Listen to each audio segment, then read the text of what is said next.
రాత్రి అన్నం ఆడుకుంటాకి తాడేపల్లి కూడా అంతా తిరిగాను, ఎవరు అన్నం పెట్టలేదు. ఆకలి అయిపోతుంది ఎలాగని తాలూకు ఆఫీస్ ఉంది కదా తాడేపల్లి గురువులో, దాని ఎదురుకుండా కురిపి వాటలు ఉంది. ఆ కురిపి వాటల కాడికి వెళ్ళి, అయ్యా కొంచెం అన్నం ఉంటే పెడతారా? ఆయన అన్నాడు 5 రూపాయలు పెడతానన్నారు. డబ్బులు లేవండి, నేను అడుక్కున్న వాడినండి, కొంచెం అన్నం పెట్టండి అయ్యా అన్నాను. డబ్బు కొద్ది పెట్టనన్నారు. ఏం చేయాలో తెలియక వారు తినే ఎంగులాకులు ఎక్కడైతే పడేస్తున్నారో అక్కడికి వెళ్ళి కూర్చుని వారు పడేసిన ఎంగులాకులన్నీ మెతుకులు ఎరుగు తిన్నాను. కానీ కడుపు నిండలేదండి. ఈ ఆకలి కోసమే కదా బ్రతికేది, చచ్చిపోతే ఈ ఆకలి ఉన్నది కదండి. అక్కడి నుంచి నడుచుకుంటా వదిలికెక్కేసి పిచ్చి పైనుండి కిందకి కాలంలో దూకి చచ్చిపోదామని పైకెక్కేశానమ్మా. చేపురోలు యోబు గారని అంటే నాకు తెలియదు, చిన్న తాడేపల్లి. అక్కడి నుంచి ప్రాంతం చూసుకుని వస్తున్నారంట కారులో.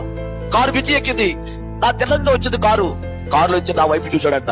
రే డ్రైవర్ కారు ఆపురా, నేను ఇలా తిరిగాను పడిపోదామని. ఆయన వెనకాల వచ్చి నన్ను పట్టుకుని తిప్పి కారులో ఎక్కించుకుని ఈ రాత్రి అన్నం అడుకున్నారు, ఎవరు పెట్టలేదండి. ఆకలి తట్టుకోలేక చచ్చిపోయి పైకి ఎక్కానండి. నాకెవరు లేరండి అన్న. అప్పుడు ఆయన అన్నాడు, నీకెవరున్నా ఎవరు లేకపోయినా నీకేసే ఉన్నాడు, రా అని నన్ను తీసుకెళ్లి నన్ను పెంచి బైబిల్ ట్రైనింగ్ ఇచ్చి ఒక సేవకుడుగా నన్ను తయారు చేశాడు ఆయన. అంటే నా దగ్గరికి ఎవరు వచ్చారు చెప్పాలి, ఎవరి రూపంలో చెప్పండమ్మా, సేవకుడు రూపంలో వచ్చాడు.